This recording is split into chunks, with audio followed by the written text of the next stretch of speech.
Un saludo a todos los amigos de Nuestra América. Estamos en vivo aquí como cada semana, cada martes, miércoles y jueves a las 8 de la noche o 8:30 a veces. A Estamos en veces. Nuestra América. Se habrán dado cuenta que estamos estrenando un video de presentación hoy. La semana pasada estrenamos el logo. Hoy estamos estrenando video de presentación. Y alguna técnica, También técnica nueva tenemos, también, que sí, tenemos que agradecer a personas que han estamos contribuido. estrenando una consola nueva de sonido, estamos estrenando audífonos, hemos comprado un micrófono nuevo también para Gretchen. Gracias a una generosa donación que no fue ni del Partido Comunista de Cuba, ni de los Clinton, ni de Yo Soros, fue de uno de nuestros amigos que ve el programa de Nuestra América. Muchas gracias. Entonces, vamos a empezar el tema de hoy. Tenemos a Arturo. Arturo, pues te doy la palabra. Bueno, primero que todo, saludar a la audiencia. Es un gran placer estar de nuevo aquí en Nuestra América. Es un tema súper interesante, puesto que pone el sello al ticket presidencial. Prácticamente ya se sabe quiénes son el punto alto y el punto segundo en el ticket. Por el lado republicano van a estar el presidente Donald J. Trump y el vicepresidente Mike Pence, y por el lado demócrata se ha hecho de nuevo historia porque por cuarta vez estará una mujer en el ticket presidencial en uno de los dos principales partidos. Sí. Yo creo que no ha sido ninguna sorpresa. Era el caso de Kamala Harris, era el escenario más predecible dentro de los entendidos, y habrá que ver ahora en la conversación que vamos a tener cuán importante es esta designación en el contexto electoral norteamericano de 2020. Bien. Sí, Arturo, yo quería ponerle un poco más de emoción, ¿no? Justo una semana antes estábamos hablando de las posibles candidatas para la vicepresidencia, y entonces ya hoy los seguidores de Biden, del partido, las personas que votan demócrata en este país recibieron un mensaje de texto en el que Joe Biden anunciaba que ya había elegido a su candidata, a su compañera de campaña. Y no es nada más y nada menos que Kamala Harris. Yo creo que no fue una sorpresa para muchos, porque por supuesto ella era una de las candidatas más fuertes dentro de las posibles opciones que había, pero sí, tenemos mucho que debatir y tenemos que hablar de Kamala Harris, de quién puede ser la futura primera mujer vicepresidenta. Efectivamente. Primero quiero mandarle un saludo a Matiel, que nos está viendo desde Bolivia, a Yaimeris también, que bueno verla también, que nos está saludando. Y tenemos un comentario de Llenaro. Llenaro nos está recordando, acabo de ponerlo en pantalla.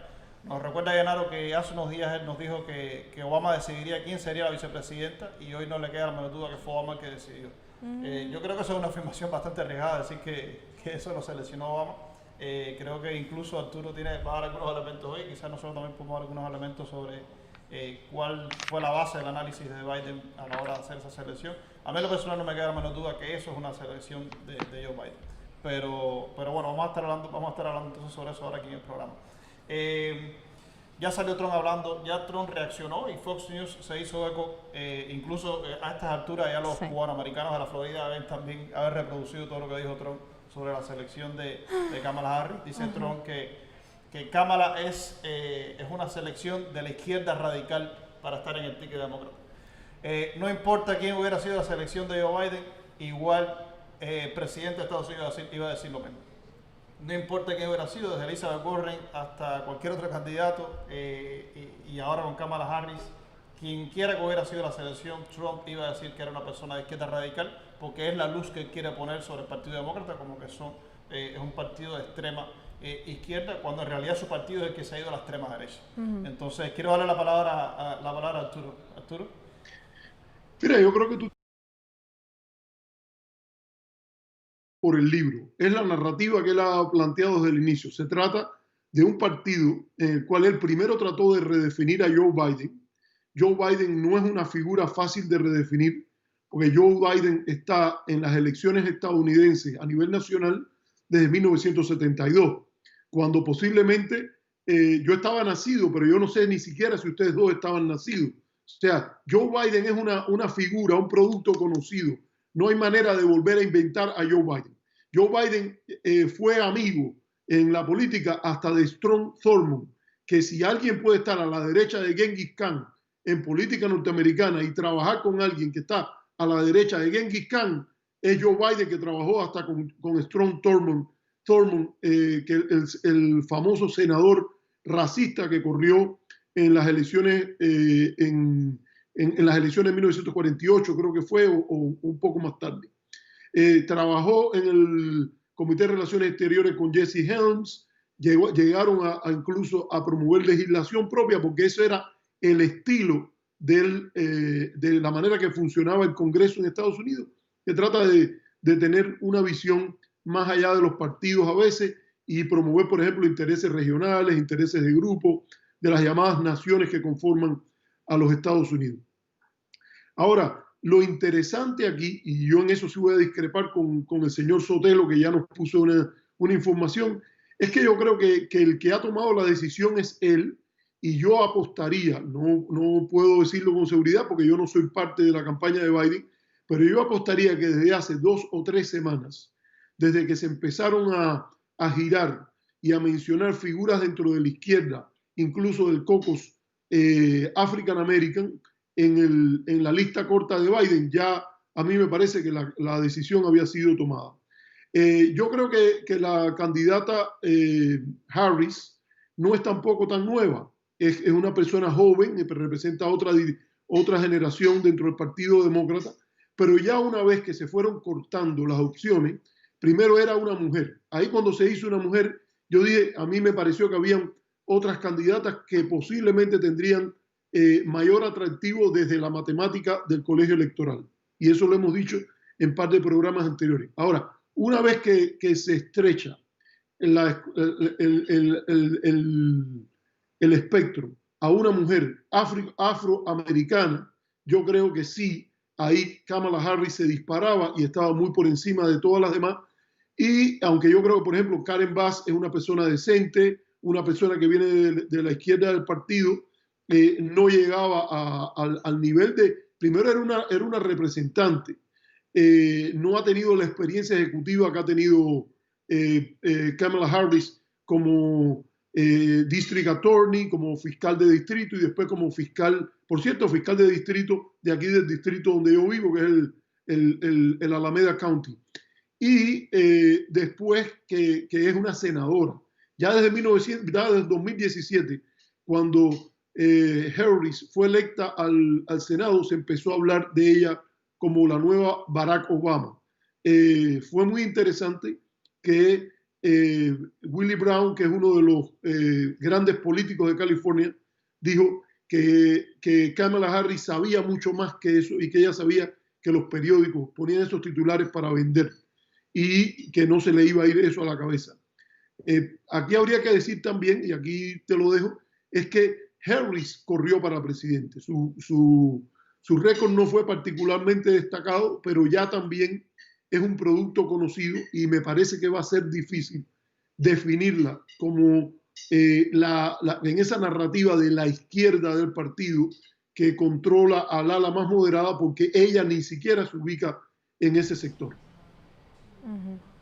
Bueno, Harold mencionaba que hoy el presidente Trump había hablado un poco de Kamala Harris en una conferencia de prensa. Un periodista le preguntaba qué le parecía a Harris y para mí fue muy interesante cuáles eran los criticismos que él le apuntaba a Kamala Harris, que Kamala Harris estaba contra el fracking, que Kamala Harris quería aumentar los taxes. Lo que pasa es que él no dice quiere aumentar los taxes a el 1% de billonarios en los Estados Unidos, a cuyos él le bajó los taxes cuando ganó en 2016.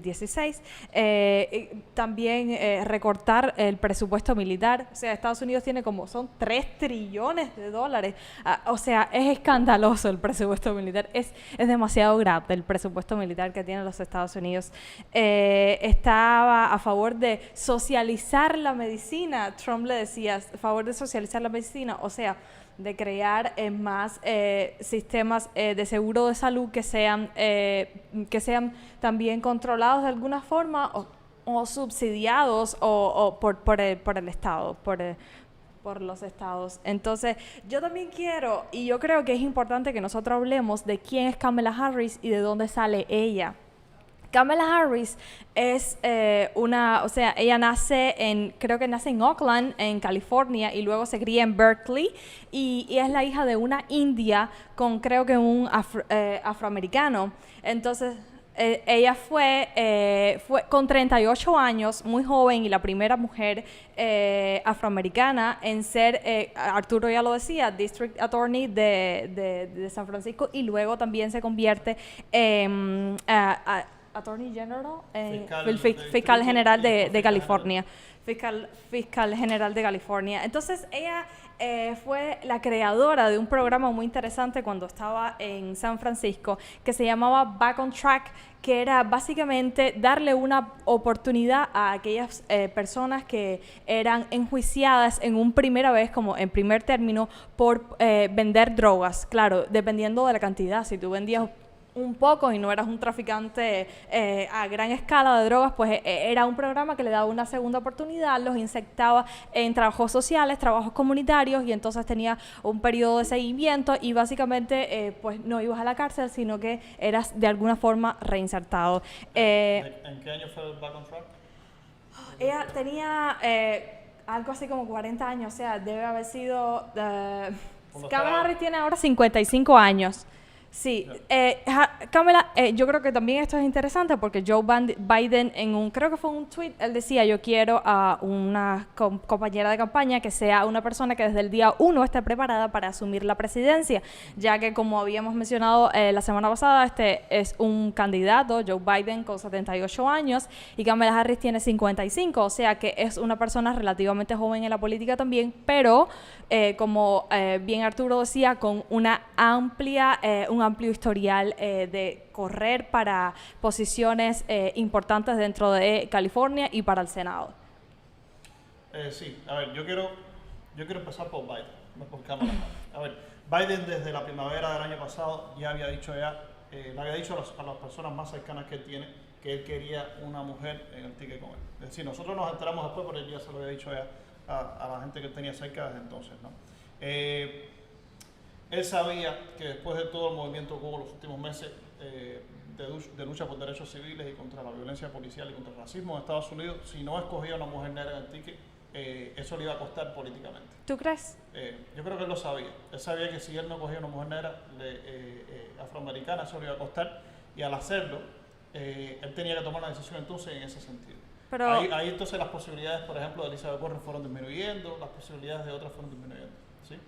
No, yo también tenía esa duda porque, o sea, Joe Biden fue la persona que más votos de la comunidad afroamericana ganó, sobre todo él ganó North Carolina, Carolina del Norte, que es uno de los estados con la comunidad afroamericana más fuertes. Y entonces, ¿hasta qué punto no escoger a una mujer afroamericana le iba a limitar votos de la comunidad afroamericana? Si me preguntas a mí, yo creo que le iba a costar muy pocos.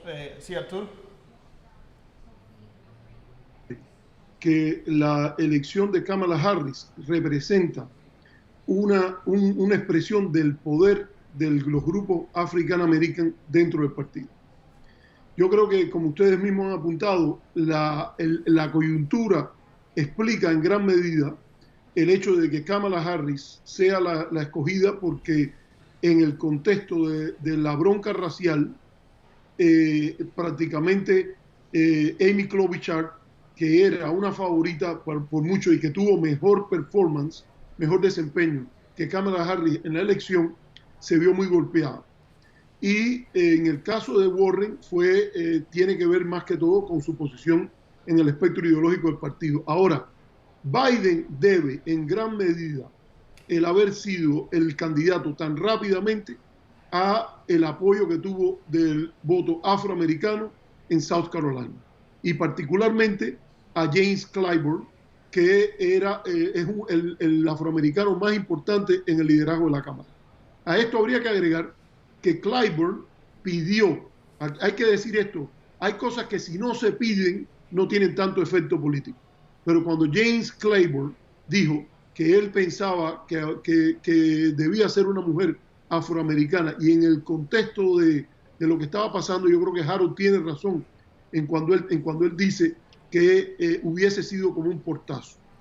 Yo quiero decir además que un problema para los demócratas en el 2016 fue una caída del voto afroamericano. Si usted compara, por ejemplo, el 2004 y el 2016 con el 2008 y el 2012, en el 2004 y el 2016 el voto afroamericano rondó cerca del 60%. En el caso del voto afroamericano en 2008 y 2012 rondó el 65% en el 2008 y 66% en el 2012. Por esta razón yo creo que hay que apuntar a que se está por lo menos no haciéndole daño a la campaña al hacer este juego. Ahora, y aquí lo dejo, a mí me parece que no es seguro que Kamala Harris va a traer más votos afroamericanos. Eso estará por ver.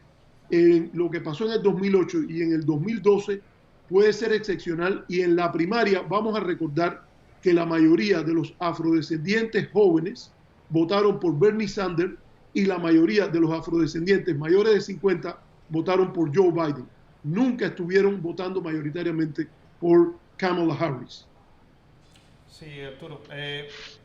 A ver, yo quiero ahora entonces hablar un poquito más de Kamala, que estamos con Kamala, ¿no? A mí me parece que Kamala era quizás la opción más convencional que había en el ticket, ¿no? De todas las opciones que había ya. Generalmente para vicepresidente lo que se escoge es alguien que sea o gobernador o senador, ¿no? Hasta ahora. Y en este caso, que se anunció que iba a ser una mujer, iba a ser o una senadora o una gobernadora. La única que cumple esas características de todas las opciones era Kamala Harris. Es la única senadora que había ahí afroamericana. Entonces, eso es una opción bastante convencional por ahora, me parece, ¿no? A diferencia de las demás, por ejemplo, Kamala no hizo campaña pública para la vicepresidencia. Cada vez que le preguntaban a Kamala Harris, ¿qué tú crees, qué tú vas a hacer si eres vicepresidenta? ¿Qué tú estás haciendo? ¿Qué no sé qué? Le dijo, no, yo estoy haciendo mi trabajo de senadora y estoy en mi casa y estoy tranquila aquí. Pero no hizo campaña pública, como sí hicieron otras de las candidatas que estaban que sus nombres se estaban mencionando, que sí estaban haciendo campaña públicamente y lo decían incluso en la prensa de que ellas querían la opción de la vicepresidencia. Entonces ella no hizo eso. Ya CNN la está presentando como la nueva generación del Partido Demócrata. Yo sobre esto tengo mis reservas y quizás sea bueno debatir este tema de si esta es la nueva generación del Partido Demócrata. Mira, en la primaria del Partido Demócrata hubo dos fuerzas políticas de manera general que estuvieron pugnando en las primarias, ¿ya? Hubo una opción moderada representada por Biden, por Klobuchar, por, no sé, Kamala Harris también, ya hemos hablado ya en el programa Nuestra un montón de cuál era la opción moderada, y había otra opción que era más progresista, representada básicamente por Bernie Sanders y Elizabeth Warren, que no tiene los mismos niveles de progresismo, digamos, pero era evidente que esos eran los nombres. Ahora cuando uno revisa el ticket demócrata que va a las elecciones en noviembre del 2020, es un ticket totalmente moderado. Entonces, yo me pongo en el lugar de los seguidores de Bernie Sanders o de los seguidores de Elizabeth Warren y digo, bueno, si se supone que debe haber algún tipo de confluencia de fuerzas distintas en el partido, ¿por qué nos dejan fuera del ticket? Es decir, es verdad que hay más representación en el ticket, pero la correlación de fuerzas sigue siendo de que los moderados están manteniendo la hegemonía del partido. Y yo creo que eso no es casual. Podemos después hablar un poquito más sobre eso. Y lo otro es la estrategia al seleccionar el VP. A ver, generalmente cuando se escoge un vicepresidente y se va a anunciar, un truco que hacen, y los demócratas les encanta hacer este truco, es que cuando ellos escogen y dicen va a ser Kamala Harris, 2-3 días antes del anuncio o una semana antes del anuncio empiezan a flotar los nombres de varios progresistas, ¿no? Como estuvimos hablando la semana pasada en Nuestra América, de varios progresistas que se estaban hablando de sus nombres, para que los progresistas... Ellos empiezan a encuestar, a hacer unos... Sí, no, ellos lo que hacen es soltar los nombres progresistas. Estamos valorando a fulano y mengana para que los progresistas sientan que los están teniendo en cuenta, cuando en realidad ya lo sacaron del ticket ya. Entonces eso es un truco que hacen las personas que hacen que coordinan las campañas presidenciales, de que para que no se sientan tan discriminados los sectores que ellos quieren dejar fuera, flotan los nombres de ellos días antes de eso para cuando anuncien la opción que ellos escogieron no se sientan tan mal. Yasmín Portales está comentando y ella decía que bueno, que Kamala Harris era una ex fiscal de desempeño duro. Y yo creo que tiene toda la razón, Kamala, pero para mí fue interesante. Hay una anécdota, una parte dentro de Kamala Harris en su desempeño como fiscal, creo que fiscal general, donde un oficial es asesinado, Isaac Espinosa, y entonces se culpa a un joven afroamericano. Y básicamente había gran parte del % de California estaba a favor de la pena de muerte para este joven que tenía 21 años. Y Kamala Harris siempre estuvo con una posición muy firme en contra de la pena de muerte como fiscal general. Yo creo que eso habla de ella también como... la segunda parte de esa historia. Esa experiencia ella la traumatizó políticamente. Fíjate si la traumatizó políticamente eso que pasó con eso. Cuando ella se opone a la pena de muerte de esa persona que estaba acusada de matar a un policía, evidentemente la policía se le pone en contra de ella. 6 años después, ella corre para fiscal de distrito en California, para fiscal general de California. Y cuando corre para fiscal general de California, se tiene que enfrentar a un republicano. California es un estado donde generalmente el demócrata en ese cargo corriendo le gana por 2 dígitos a un republicano que está corriendo. Bueno, ella no le ganó por 2 dígitos, ella ganó por 1 dígito. Es decir, ella ganó por 1 punto. Por 1 punto más por encima del republicano fue que ella logró ganar. ¿Y por qué le costó tanto trabajo ganarle al republicano? Porque el republicano tenía apoyándolo a toda la policía de California masivamente. Entonces a ella la marcó el haberse opuesto a la pena de muerte en ese caso, y por eso fue que ella tuvo una postura bastante, quizás hasta conservadora.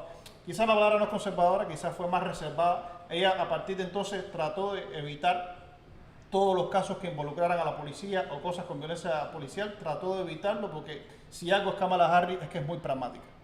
Es decir, podemos dedicarles adjetivos a nosotros, pero ¿sí, Arturo? Mira, yo creo que coincido contigo en que la izquierda del Partido Demócrata no se puede anotar esto como una victoria. Es cierto, en primer lugar, que Kamala Harris no viene de esa ala.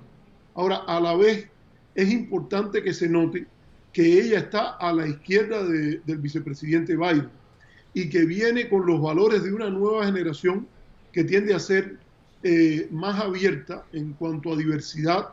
Representa una representación del Partido Demócrata como una de las 2 visiones que hay sobre el futuro de los Estados Unidos.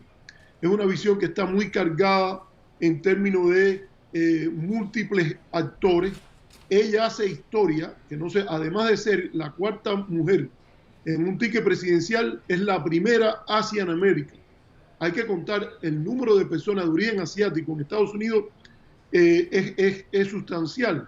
Yo no creo que sea el grupo más importante, creo que están ubicados en cerca de un 7-8%, 5, 6, 7, 8%, he visto diferentes números, pero hace historia porque este país también tiene un importante componente de personas de origen asiático.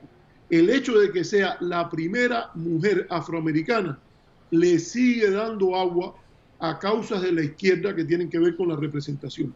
O sea, yo estoy de acuerdo que la agenda de izquierda dentro del partido no puede atribuirse que esto es una victoria, pero tampoco estaría de acuerdo con el argumento que, por ejemplo, se presenta hoy en el artículo que salió, no recuerdo ahora, es Perry, no me acuerdo el apellido, que saca 538, que dice que es una derrota del partido. A mí me parece que es una derrota de la izquierda del partido. A mí me parece que la izquierda del partido pudo negociar tanto como pudo después de un resultado que apuntaba a ser mejor, pero una vez que el sector moderado se unificó, derrotaron de manera muy fuerte a Bernie y a Elizabeth Warren. Arturo, pero sí.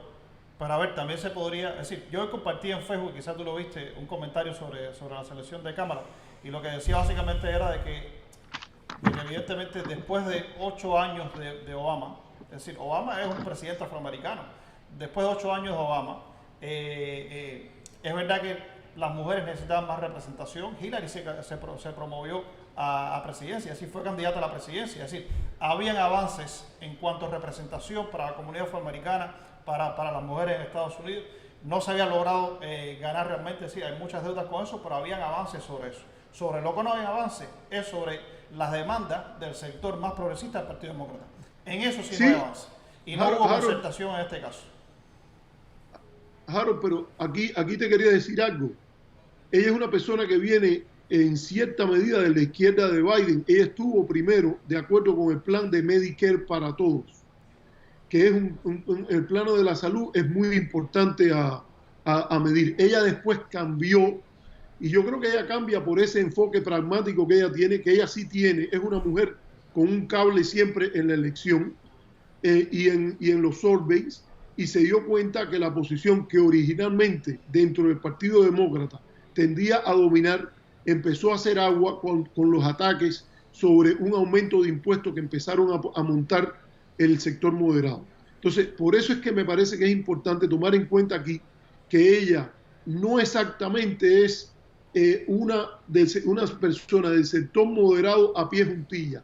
Es una persona que se ha movido con la corriente principal del partido, que se ha movido a la izquierda, pero desde el centro. Y este país, yo siempre lo digo, culturalmente ha sido durante muchos años un país de centro-derecha. Hillary Clinton en Europa posiblemente sería de un partido demócrata cristiano y con cuidado, ¿me entienden? El centro-derecha. Y fue la candidata de la izquierda dentro del sistema político en las elecciones de 2016. Entonces yo creo que ella se ha movido con el partido hacia la izquierda, pero siempre sin abrazar la posición que podríamos decir más coherentemente de izquierda, que es la que tuvieron Bernie Sanders y Elizabeth Warren. Ahora, Arturo, sí. Sí, Arturo, a ver, yo soy un poco más crítico con eso. Yo no creo que ella solo se esté adaptando al flujo del partido. Yo creo que también Kamala se está moviendo por donde ella supone que le pueda ganar votos ahí en el partido. Por ejemplo, Kamala apoyó, al principio ella dijo de abolir la opción privada sobre el sistema de salud pública estadounidense, y cuando se dio cuenta de que eso quizás no la convenía políticamente, entonces cambió el discurso y dijo, no, vamos entonces a aceptar la opción privada. Ella se ha movido a donde ella cree que va a encontrar un respaldo. Cuando ella ve que hay una opción que no le va a ganar votos, entonces políticamente se mueve para el otro. Que en política es válido, pero evidentemente es una política pragmática, no es una política como Elizabeth Warren o como otros aquí que se mueven más por principios, yo creo, ¿no? Yo creo que eso es importante y también hay que decirlo. Por ejemplo, en las encuestas ella misma personalmente ha dicho que tiene sus reservas con la pena de muerte, pero la pena de muerte es popular en los Estados Unidos y particularmente en estados que son estados batalla. Si ya tú empiezas a pensar más allá de la posición que ella tiene en California, y yo creo que la vicepresidencia es apenas el primer paso, porque ella sí está pensando, yo creo que ya probó lo de correr para presidente y ella no se va para presidente, y ese gustico, una vez que eso es como el sexo, dice uno de los estrategas, una vez que se prueba la primera vez, uno lo quiere hacer de otras veces más. Entonces, yo creo que ella va a correr a presidente cuando le llegue el chance. Ahora, ¿qué es importante aquí en esta jugada? Es que ella, como tú dices, tiene un sensor, y ese sensor la mueve, pero nunca abandonando todos los principios, porque ella, fíjate que dijo que estaba por una opción pública en un contexto en el cual las opciones privadas serían, que parece ser un resultado subóptimo desde la experiencia internacional, porque en Europa, por ejemplo, los que tienen una especie de servicio universal, con impuestos a todo, ahorran menos dinero y la esperanza de vida es mayor, particularmente en los países nórdicos. Pero hay que pensar desde el contexto norteamericano. Y desde el contexto norteamericano, sí es cierto que Truman, sí es cierto que Nixon llegaron a pensar en un sistema de acceso universal a la salud, pero en lo concreto, el elemento individualista es central a este país. Y no se puede, por ejemplo, se puede entender la condición especial, y especial en sentido negativo, que tiene el récord de mal desempeño de Estados Unidos en términos del enfrentamiento al COVID-19, si no se sabe que hay una noción federalista que no llega a ser tan federalista porque es hasta confederada, porque no hay un sistema de salud del país entero, y segundo, que la visión individualista ha impedido que haya una opción de acceso universal a la salud en este país. Ahora, ella se está moviendo en la dirección adecuada, ¿no? Por eso es que digo que a mí no me convence de todo ese argumento de que es una derrota para la izquierda. Es no es una victoria, porque ella no era una candidata de la izquierda del partido, pero en muchas áreas sí implica un movimiento. Por ejemplo, para ponerte un tema que ella también usó el censor, es el tema de Cuba, donde ella ha tenido la postura, el embargo ha sido un fracaso.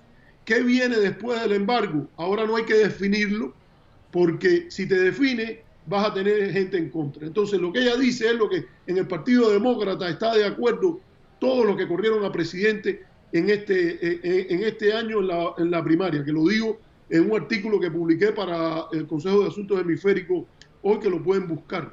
Yo digo, había un consenso entre todos los candidatos que el embargo estaba mal. ¿Qué se va a poner en lugar del embargo? Bueno, esa es una discusión en la cual ella no se quiere meter, porque ahí habría que definirse más allá de eso. A pesar de que te digo que ella está muy bien conectada con empresarios californianos que asistieron, yo no voy a decir el nombre porque no le voy a dar, porque los conozco, tengo amistad con ellos, y fueron a la toma de posesión en Washington de Kamala Harris. Y te estoy hablando de un señor con cuentas en el banco de las 7 cifras, y estuvo en la toma de posesión, él y su esposa, estuvieron en la toma de posesión de Kamala Harris, y esa gente hicieron el lobby en la Asamblea Legislativa de California en contra del embargo, y porque hubiera una resolución unánime de republicanos y demócratas en contra del bloqueo. Ahora, ella no va más allá, entre otras cosas, porque no le conviene, y eso se llama política norteamericana. Bienvenido a lo que al juego. A ver, yo lo que quiero comentar sobre eso es que yo creo que Kamala Harris tiene valores individuales que son bastante progresistas, pero ella sí sabe jugar el juego de la política estadounidense, y si tiene que moderar sus preferencias políticas para poder sobrevivir políticamente ahí, ella lo hace con más rapidez posiblemente que otro de los candidatos que estaban en el ticket, en mi opinión. Es decir, yo a ella la veo más voluble y más pragmática que a otros de los que estaban en el ticket. ¿Crees que tú crees?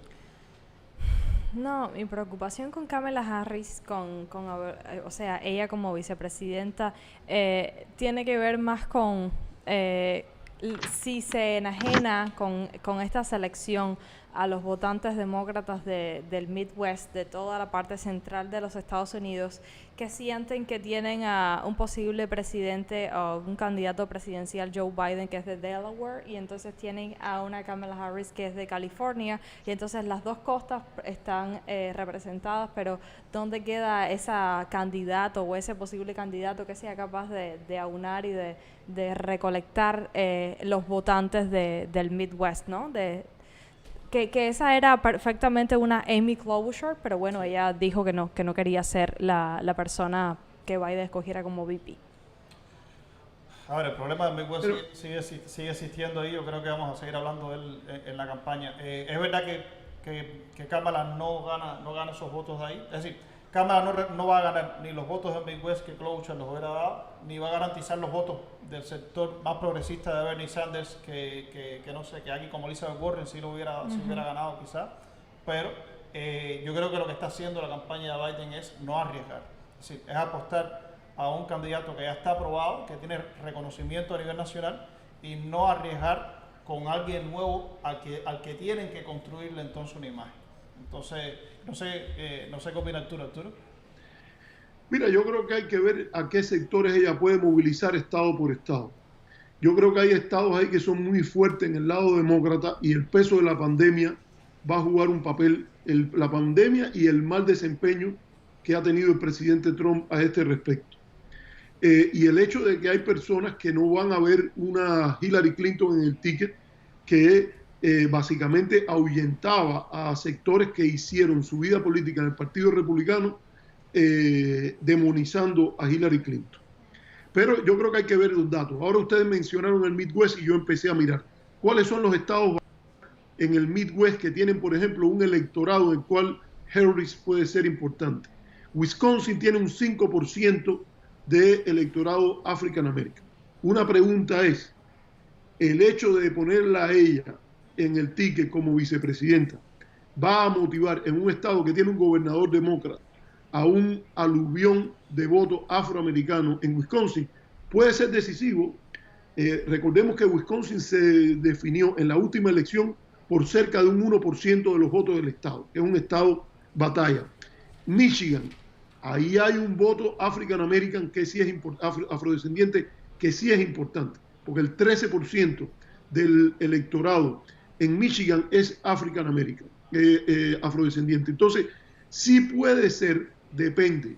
Yo no tengo la certeza, y creo que los datos apuntan ahí, de que ella haya sido una gran motivación en la primaria para el voto afroamericano. Pero puede ser que lo sea en un contexto de elección general. Si vamos a los estados batalla en general, hay que decir, por ejemplo, que en Florida el voto afroamericano sí es muy importante también. Es el 13% del voto. En North Carolina, que es un estado que está en juego, aunque lo ganaron los demócratas en la última, sería, creo, el 23%.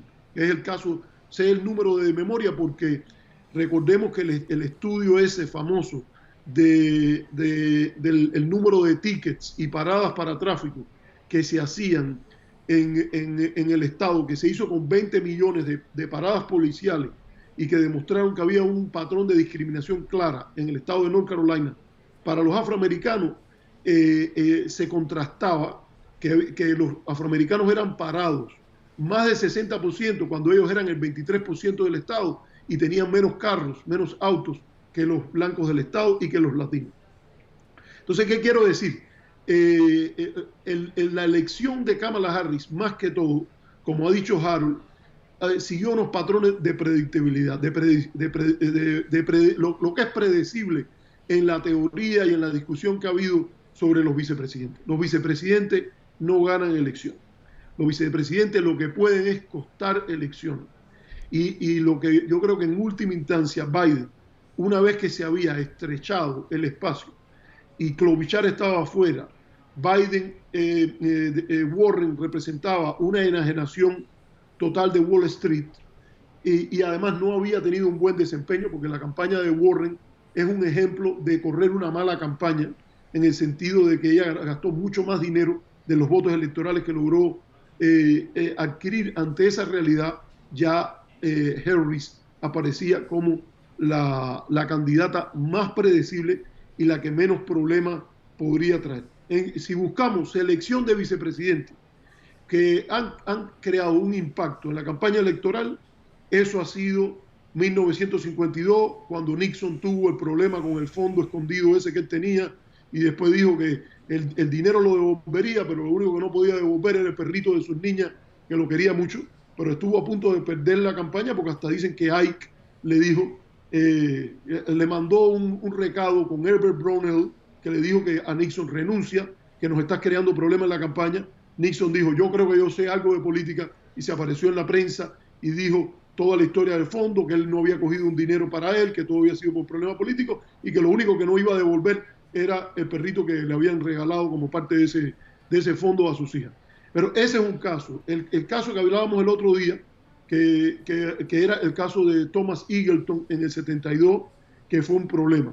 Pero en general es muy difícil recordar una elección en la cual la selección del vicepresidente tuvo un papel positivo. Generalmente lo que hace es que o te crea problemas o no te crea un impacto mayor, más allá de ganar a lo mejor a veces el estado de esa persona, como fue el caso, por ejemplo, de la candidatura de Kennedy en 1960 con la selección de compañero de ticket de Lyndon Baines Johnson.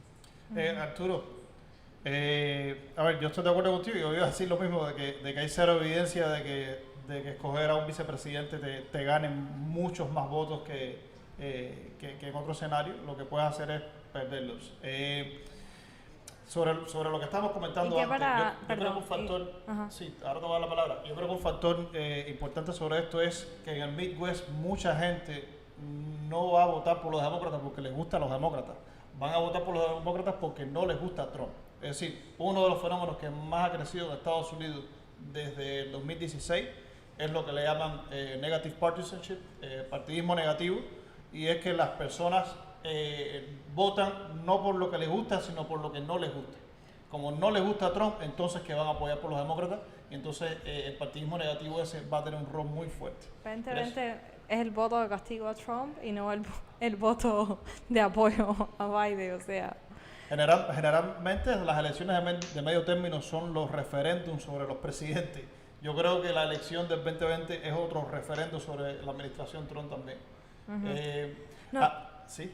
Yo me preguntaba si entonces la posición de Kamala Harris como al ticket de la vicepresidencia también es una forma de ayudar a Joe Biden a levantar más dinero, porque, o sea, hemos estado viendo que tampoco Joe Biden es la persona que más bien la está yendo a la hora de levantar dinero, pero entonces Kamala Harris, cuando ella misma estuvo corriendo en las primarias, tampoco fue una de las candidatas que más dinero pudo recaudar por donaciones. Entonces aquí no veo que... Mira, Kamala viene a suplir una carencia grande de Biden y no es la capacidad de hacer dinero, es la capacidad de hablar sin meter la pata. Es decir, a ver, te voy a poner un ejemplo. En la Universidad de Columbia, cuando yo estaba haciendo la maestría, en la clase de redacción de discursos que nosotros estábamos tomando, el ejemplo que nosotros usamos para estudiar cómo se escribe un discurso político y cómo se entrega en público un discurso político fue el anuncio de la candidatura de Kamala Harris. Es decir, no se me olvida porque fue el ejemplo que usó el profesor. Puso el anuncio de la candidatura de Kamala y explicó todo lo que había hecho bien Kamala ahí. Y es verdad que Kamala es muy buena entregando discursos, es muy buena en esa parte de comunicación, que Joe Biden es malísimo. Es decir, Joe Biden ahora tiene el apoyo que tiene por el partidismo negativo que hay, no porque él emocione particularmente a nadie, él no emociona a mucha gente. Entonces, ella viene a cubrir esa parte negativa ahí de él. Tenemos una pregunta de Matiel. Dice Matiel que él ha estado escuchando informaciones de que hay donaciones de la familia Trump años atrás a las campañas de Kamala Harris. Yo tengo para Magdiel la respuesta. Sí. Esta ahora también fue interesante la pregunta de Magdiel porque tampoco no la había escuchado y entonces estuve tratando de googlear ahora y sí, NBC sacó la noticia de que Trump en 2 ocasiones a título personal como ciudadano donó a la campaña de Kamala Harris. La primera fue como $6,000 para cuando ella estaba corriendo como fiscal general de California y luego otros $5,000 para otra campaña en 2011. O sea, en varias ocasiones sí. Trump a título personal ha donado a las campañas de Kamala Harris. Pero bueno, ¿a quién no le ha donado Trump? Eso lo decía el comentarista aquí ahora mismo. Es como Bloomberg, que lo mismo le dona al Partido Republicano que al Partido Demócrata le da un montón de dinero. Arturo. Yo creo que ella no va a traer fundamentalmente a nuevos donantes. Ahora ya yo creo que las opciones están muy claras, pero hay que decir que el estado de California es uno de los estados donde los demócratas generalmente hacen campaña para buscar dinero para la campaña, porque aquí hay grandes donantes. Y Kamala no viene de un área que sea desprovista de esa capacidad. Yo vivo en este lugar y aquí está el Silicon Valley. Ella tiene una experiencia política de mucha conexión con grandes donantes y yo no creo que le va a hacer mucho problema a Biden en ese sentido. La gente que iba a donar ya por Biden va a seguir donando por Kamala Harris y yo creo que en el margen ella es buena levantando fondos. A lo mejor no lo hizo muy bien durante la campaña, pero ella, por ejemplo, después del debate, que esto es un elemento importante, ella se le criticaba mucho. Cuando en días atrás estábamos discutiendo este tema de la vicepresidencia, uno de los temas que me vino a mí a la cabeza fue ese, que el argumento que se estaba usando contra Kamala Harris era, sobre todo por Christopher Dodd, que era parte del equipo de Biden, era la idea de que ella no le había pedido disculpas cuando tuvo el altercado, que podríamos decir, por el tema de los movimientos de los niños para la integración racial con Biden. Y eso, vaya, imagínate, eso no era un elemento que fuese a presentar a las otras candidatas en mejor luz que ella. O sea que yo creo que no le causa problema en términos de votantes ese tema de los altercados.